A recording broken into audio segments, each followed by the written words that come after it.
on. Yeah. Now listen, love, I've got to go. Seriously, babe, I can't stay. Shane, you promised. I might get caught. I've got to go.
You got a woman in there? No, Ron.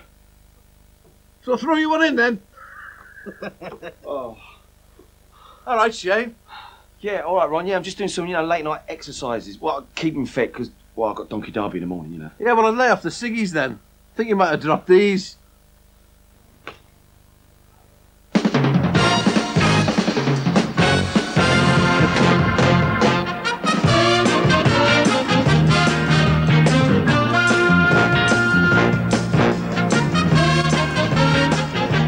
All us performers and lovies talk about the importance of a good training.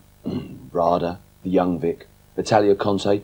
Now, there are many centres of showbiz excellence just waiting to teach the next generation of wannabe performers, dancers, singers, actors, all with stars in their eyes. Thank you, Jackie. But there is one institution which for 60 years has stood head and shoulders above the rest, where with a bit of grease paint and an excellent costume, you will get the chance to play the great characters of our time. Hamlet, Dawson, or Gene Kelly. Shane Ritchie, star of stage and screen from Halston, you are Captain Croc! Crocodile, crocodile, we're marching in single file. Crocodile. The Institute, of course, is the Great British Holiday Camp. For generation after generation of knobbly-kneed British pleasure seekers, Butlins, Pontins, and Warners have been the holy trinity of holiday fun. And for the young red, blue and green coats whose job it has been to make sure these happy campers stay happy, the camps, centres have been a sink or swim introduction to the business that we call entertainment. Like thousands before me, and no doubt there's going to be many more after, this is the first place I picked up a mic and entertained an audience. And as they say, the rest is history.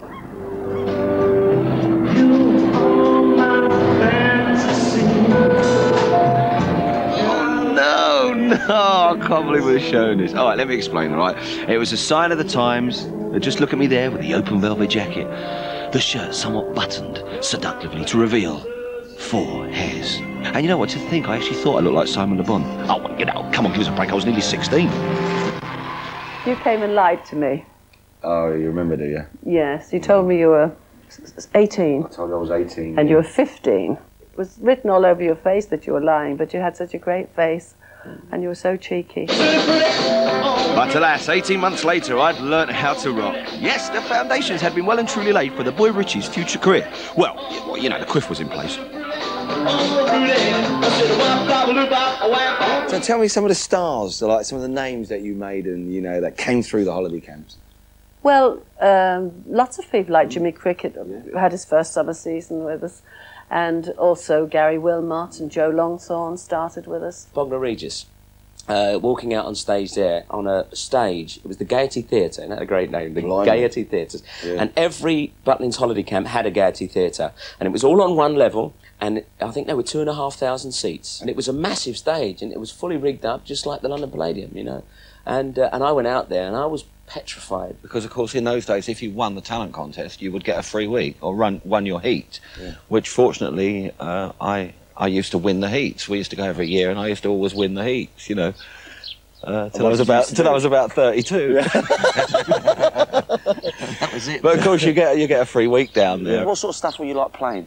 Just went on and sang Babyface. They didn't really know what to do with us. We were the first kind of rock and roll band to come through, certainly Clacton. Come on, pretty baby, let's move it and groove it. We spent a lot of time being put in all the wrong places. For instance, they had me playing in the... They said, we'd like you to play in the Pig and Whistle. We first got there, because we were a rock and roll band, you know. I don't know what this means. And they put us in the Wig and Piss Hole, you see. And we said, well, we don't want to be in here. And the next morning we were called into the office. They said, we don't think you're quite right for the Pig and Whistle.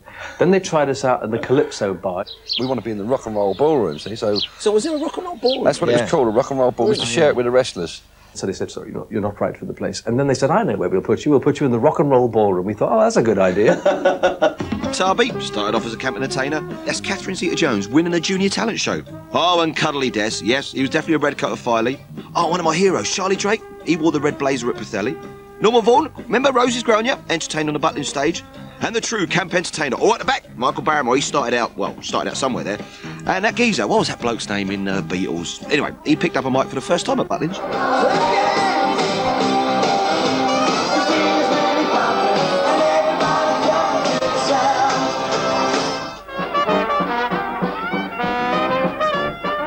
Oh yeah, this year, by the way, Butlins celebrates its 60th anniversary, so every Tuesday on the camps, it's carnival time, as the Redcoats don fancy dress and step out on parade. Actually, it's all part of the entertainment, and despite all predictions, this type of holiday, let me tell you, remains as popular as ever. And you know what, right, at the height of the season, there are 10,000 people at this centre alone in Minehead.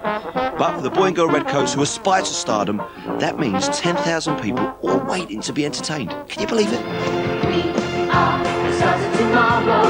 We are just learning to fly. We are the stars of tomorrow.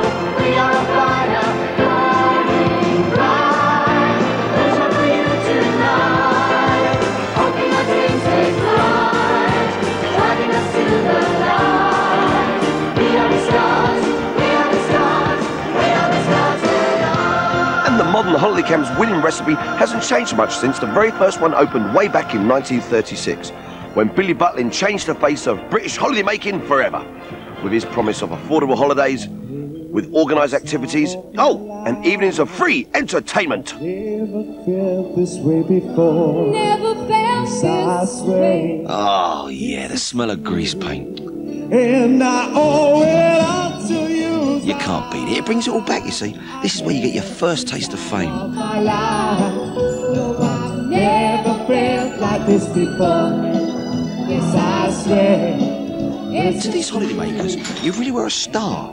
I wonder though, I wonder if the Blues let me get back on that stage with them just one more time, a chance to relive the dream. Hey!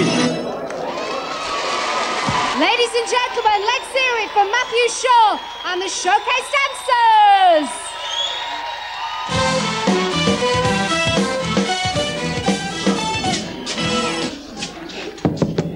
Everybody decent? Hey, well done everybody. Hey, that was fantastic out there. Listen, how do you fancy doing a number from Greece with me so, I can't get back to being a blue coat again? No, you don't understand. Can we just stop a second? Just cut. Hold on a minute. It's like 200 take two. Yeah, do it again, all right? Oh, well done everybody. Yeah, that was brilliant. I just saw you doing that. Listen, how do you fancy doing a number from Greece with me so I can get back to being a blue coat again? Yeah! Right. Oh, show 'em how it's done. Okay, everybody, let's warm up with some claps. Yeah. You get your own choreographer. You see, that's how you do it. And we've managed to pull in the best. We've got Kim Gavin, he's worked with Take That, and he's on a few the big TV shows. He's quite good. But, we're doing stuff from Greece. So, we need a Sandy on. June! Yeah? Is it June? It's June, isn't it? How are you, darling? I'm all right. Listen, have you seen Greece at all? Yeah, I auditioned for it in Manchester. Oh, did you? How'd you get on? No, didn't get You didn't get it? No. Well, how'd you fancy being my Sandy? Yeah. Is that all right? Listen, but if you don't mind, we're just going to rehearse the kissing bit. So if I No.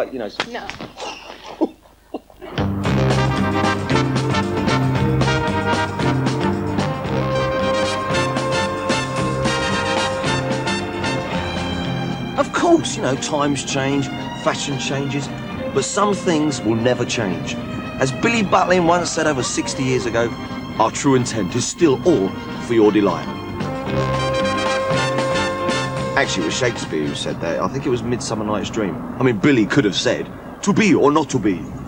Well, that's just not the same when you're doing bingo, is it? And it didn't matter whether you was a red coat, a blue coat, a green coat, or even a yellow coat. Oh, no. The camp entertainers were always here for your delight. Now, whether you were 9 or 90, it's always the responsibility of the camp entertainers to provide you with good, clean, family, wholesome fun. Yes, to keep you occupied, to keep you happy, or in fact, just to keep you here. You ready? Go! Anytime you'll ever play, any evening, any day, you'll find us all doing the number 4. Hey! When David Croft and I decided to write Heidi High, we created these people, and they really existed. I mean, the university professor really did exist. He really was the entertainment manager. Just all those radio buttons announcers were all frustrated disc jockeys. We based that character on an actress, Ruth Maddock, and we made her Welsh because after discussion, Ruth came to read the part and said, well, read it in Welsh. In the place of the swimming gala around the Olympic-sized pool, we're having a snakes and ladder drive in the Hawaiian ballroom. Instead of the tennis tournament, we are having novelty ping pong in the games room. And instead of the old folks mystery hike, we are having a go-as-you-please-blow football competition in the Spanish lounge. Well, talking of novelty ping pong, here's a blast from the past for me. Former British table tennis champion and Butlins regular, Chester Barnes. So, how'd you get started then, Chester? Well, I started 32 years ago at Butlins at Bognor Regis. I used to have a weekly table tennis tournament. I was 13 and I won the Boy of the Week there. End of the season, they had a big finals, and I won that. And Billy Butlin presented me with the prize on the stage at Bognor. Yeah? And Butlin's more or less adopted me. And so what about after that? What else did you carry on doing? I then toured around all the holiday camps, and I was doing 22 centres a week at one time, playing exhibitions. And we used to play the guest, and we'd play with frying pans, small bats. Really? Well, you remember, you was one of our umpires, weren't you? Don't talk about that. On the Isle of Wight. I remember it well. Yeah. In fact, you used to score for us and then score quite a lot on the camps, didn't you, Shane? Oh, yeah. For our very own Harold Wells. The same kind of characters Jimmy Perry discovered still exist today. Oh, I'll tell you what, meet the children's entertainer. Yes, I shall now come down and dwell amongst you, as the vicar said when the pulpit collapsed. Well, I celebrated 40 years in show business a couple of years ago. The first thing I did on the stage was ventriloquism. This is a phone. Hello? Hello, where are you? I'm in the ballroom. Oh, righto. See you tomorrow. Right, ta-da. See, good, isn't it? Somebody says, how do you learn to throw your voice? Well, you have to pretend you're on the toilet and constipated and you can't go. And you take a deep breath and you go, and then with that pressure there. You talk like that, hello. So old faces to new. You know, Uncle Harold's been doing it now for what, 4 decades? But Red Coat Magic, he's on his very first summer season. Good luck, mate. I got involved with magic when I was 11. My dad used to do magic tricks, and he taught me all what he knew. And I then went on to invent my own style of magic instead of the usual stuff that you see. I needed to get in front of a bigger audience, and the way I saw doing it was to become a redcoat, because now, being a redcoat, I can get up to an audience from about 300 to 400. There's even a venue where there's 3,000. Tell us what's up. Tell the people what's up. Keep getting electric shock on your backside. Your backside. I'm quite pleased you said that. In social clubs, you go out and do your act, and you were on their patch. You were in their venue, and they were they drank there 5, 6 nights a week and saw acts all the time. But on holiday, it's different. They were in your venue, and they were much more relaxed. They didn't have to get up for work in the morning. They'd had a few more drinks. I had some terrible experiences. When they say going off to the sound of your own feet, I remember doing that several times, you know. I used to say I went down like Bobby Crusher in the Nora rig. You know, it was nights like that when you realise why Dave Allen bit his finger off.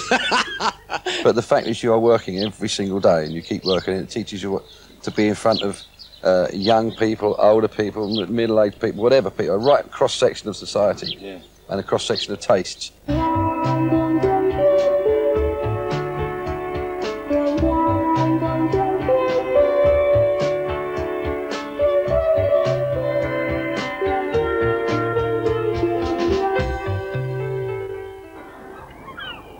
those happy holidaymakers down there, you've never had it so good.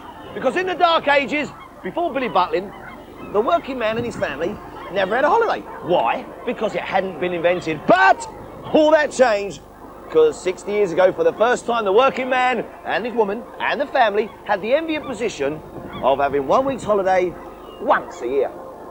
And I'm going to be sick. And what visionary men like Billy Butlin and Fred Ponting realised was that there was more to a holiday than just staying in some crowded, dodgy B&B that kicked you out during the day to walk along the promenade during the pouring rain. Oh no. What Sir Billy realised that people wanted to be entertained.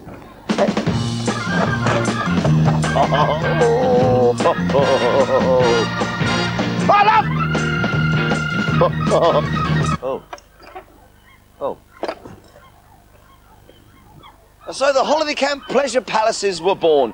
The Xanadu of Blackpool, Bognor, Pwllheli, Filey, Bryd, Skeggy. Oh yeah, incidentally, Skeggy was the very first holiday camp opened by Sir Billy Butlin in 1936. Every worldly possession your heart could desire was there on the camp. You never had to leave, okay? There was food to sustain, events to be entertained at, so it was like Cod Thursday, Crankies on Friday, and it's been the same formula ever since. Fred Ponting proudly presents the Great Ponting Holiday.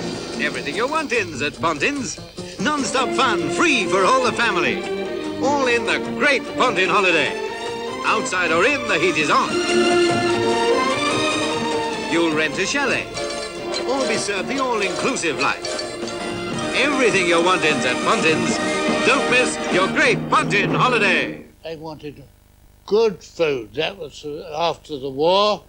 Food was the first thing. As you know, meat was rationed, everything was rationed there. So they wanted good food. And they also wanted a good bed. And for a week's holiday at the camp, how much would an average family pay? £7 a week, £1 a day, and 4 meals a day. Oh, only for one season, though. I cut out the afternoon tea because when it rained, they sat there all the afternoon wanting more cakes and more cups of tea, or pots of tea. So I cut out that. There was nearly a blooming riot over that, but anyway, I got away with it. Can you just give me your famous slogan? Well, Curly. You go abroad each year? Not on your life. We go to Butlin's. Butlin's? Good gracious.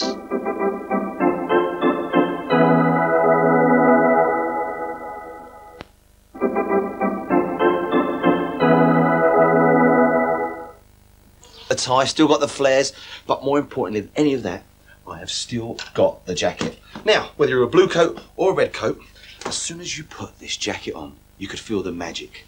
You were somebody. You were it. The girls idolise you, really. It's the jacket, they love you. I mean, not meaning to sound big-headed, but that's the way it is. The red coat seems to be a real aphrodisiac for women. I mean, I can't understand why, because it is possibly the worst outfit you could ever want or not want to wear. The white trousers are always flared, and they're always too short. They never fit properly, so you've always got a safety pin in the back of them to try and make them actually look like they're okay. You have white socks, white shoes, a white shirt, and this red, awful blazer. And it's horrendous, but for some reason it really attracts the women.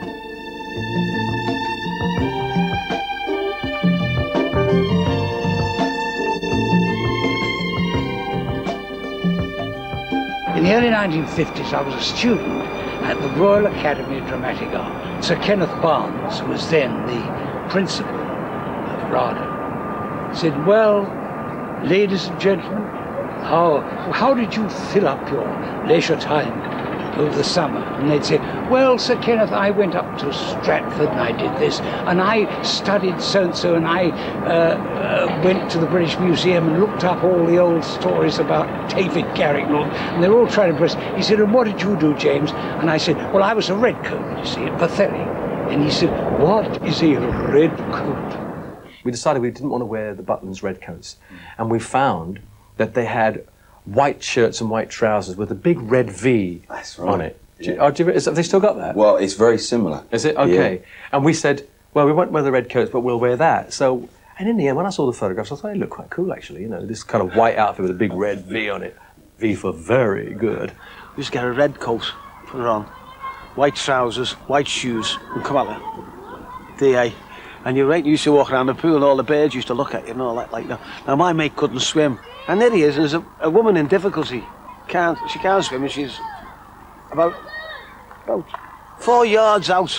And he's got his red coat off, and he can't swim, and he's going, grab hold of the sleeve.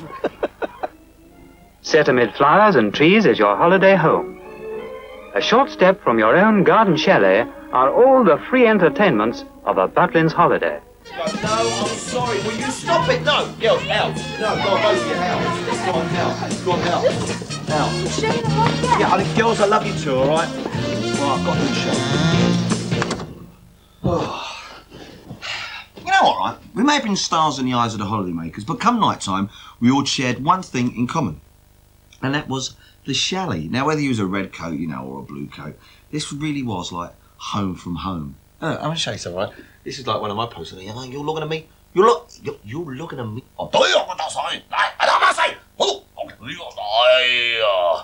The police, I used to love them. Like, Roxanne, you don't have to put on a red light.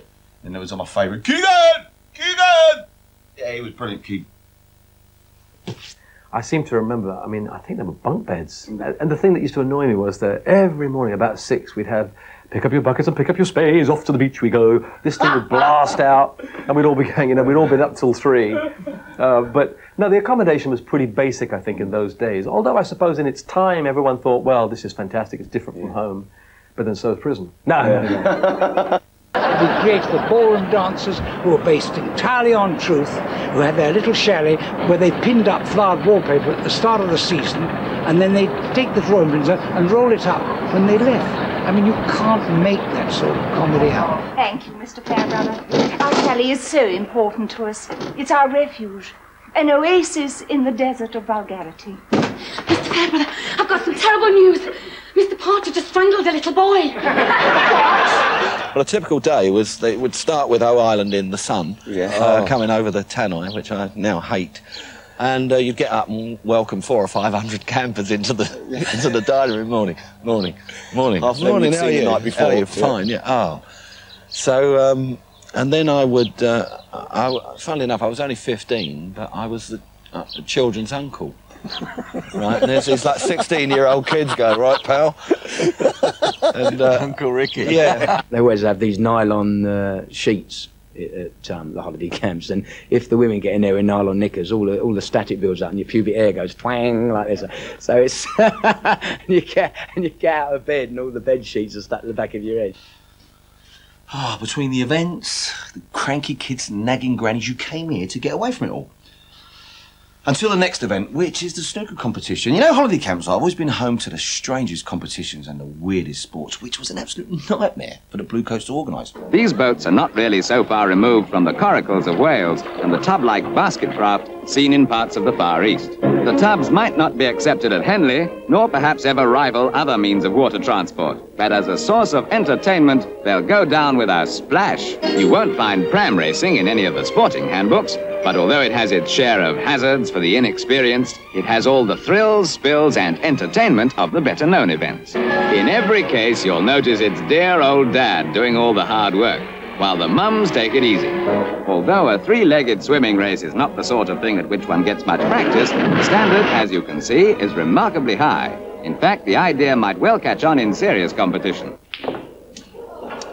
Whether it was darts, snooker, or table tennis, or three-legged swimming, chariot racing, or even donkey derby, the aim of any British blue-blooded sportsman or sportswoman was to get their hands on one of these trophies. Now, these things are so unique that fewer than 200 of these are given out every year. Oh, and I feel in awe just touching one.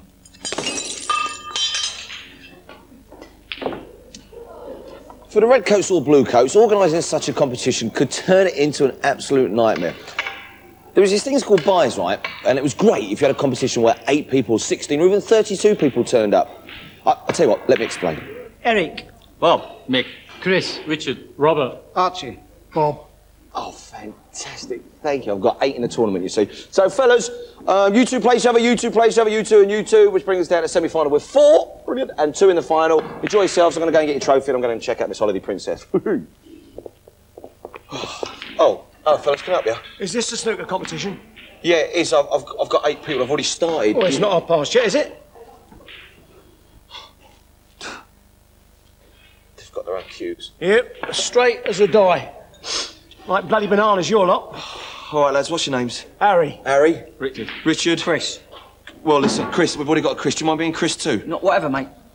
OK, great. Right, I'll tell you what, if you 3 play each other then, all right? Hang about, that's not fair. That means we have to play 2 extra games. No, I'm sorry, mate, but if you'd have got here early when we started, then...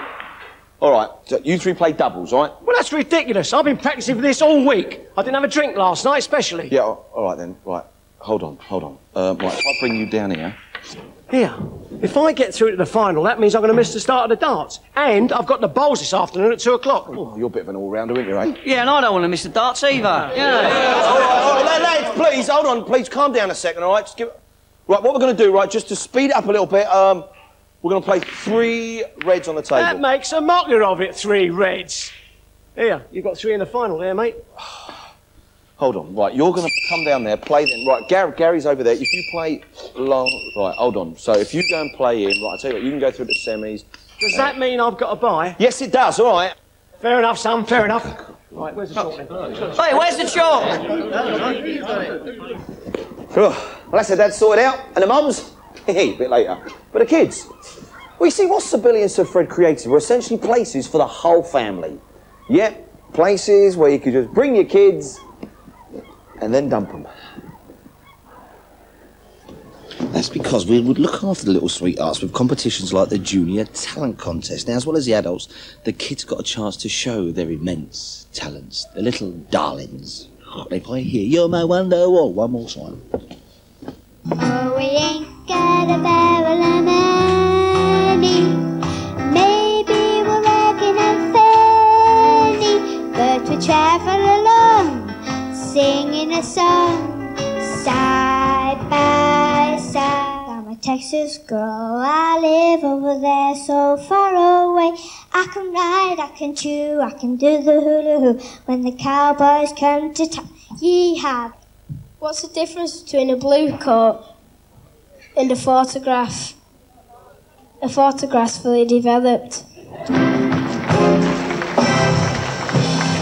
Oh, brilliant. Weren't they fantastic, ladies and gentlemen? Yeah, give them a round of applause. Weren't they brilliant? Yes.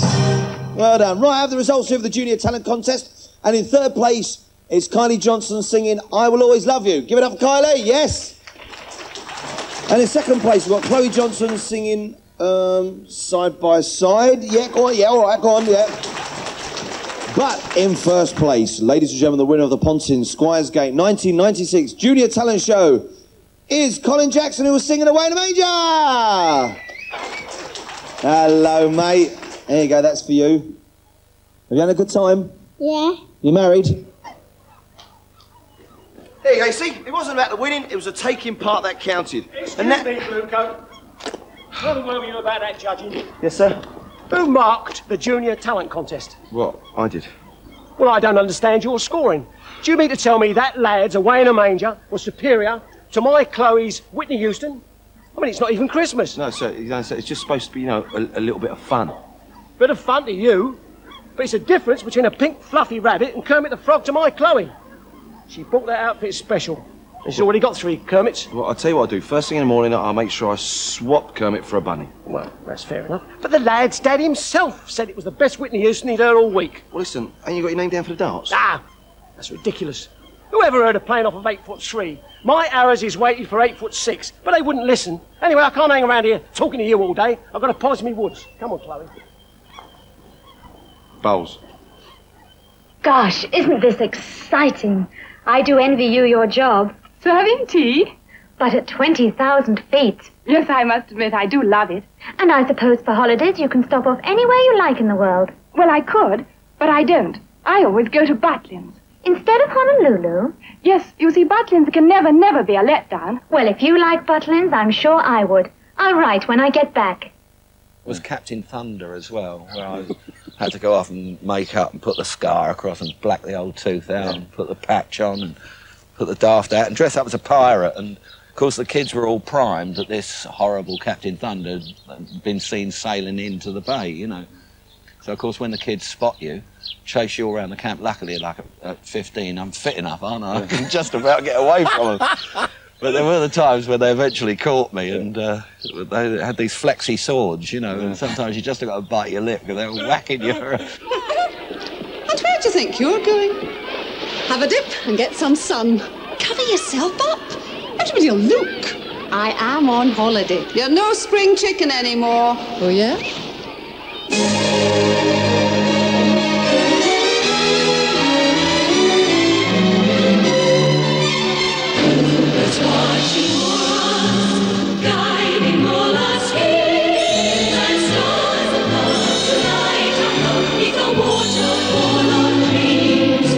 Pontins would like to introduce you to your true holiday self, the fun-loving person we somehow managed to bring out in everyone.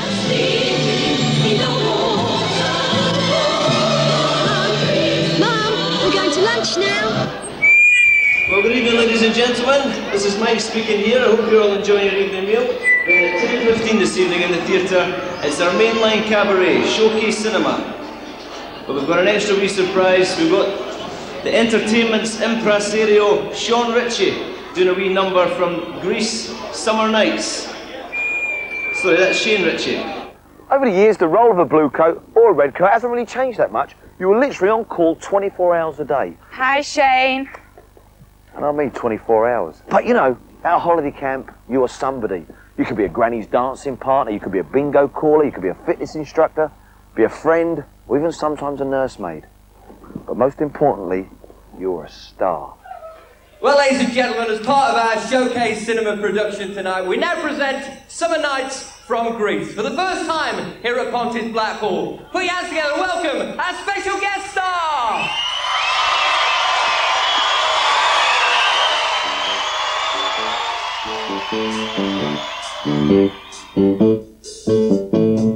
Summer loving, have me up last. Summer loving, happens so fast. I met a girl, crazy for me. Met a boy, cute as can be. Summer days drifting away to those summer nights. Oh, well, tell me more, Did you get very far? tell me more, like did we have a fun?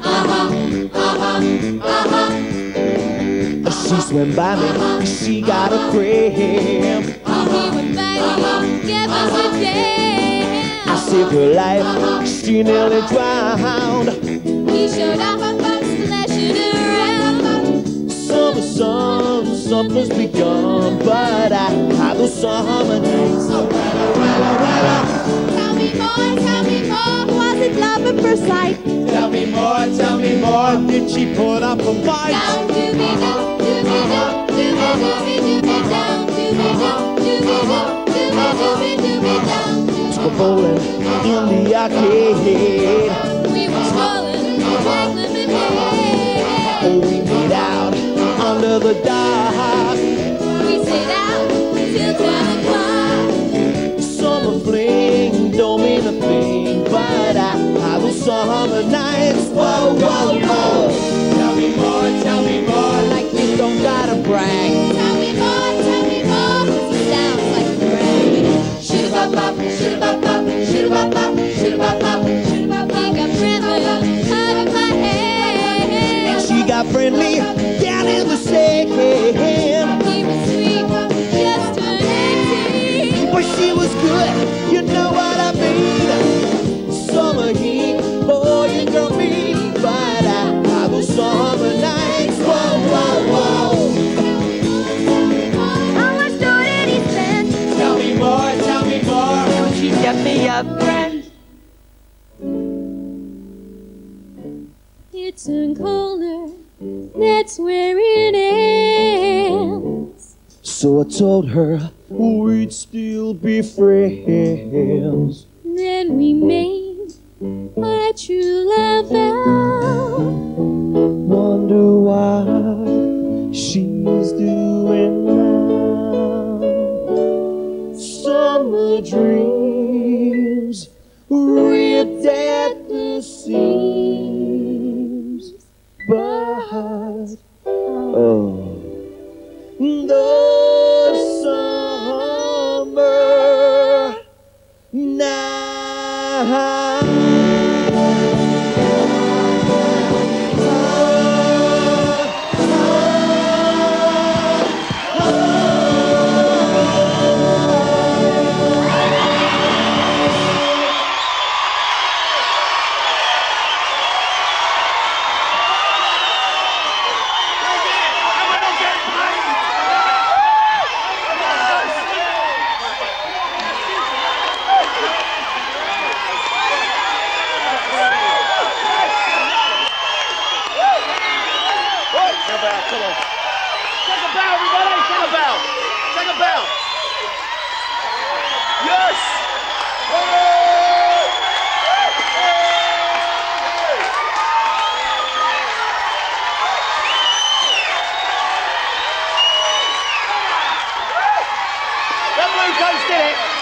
They pulled it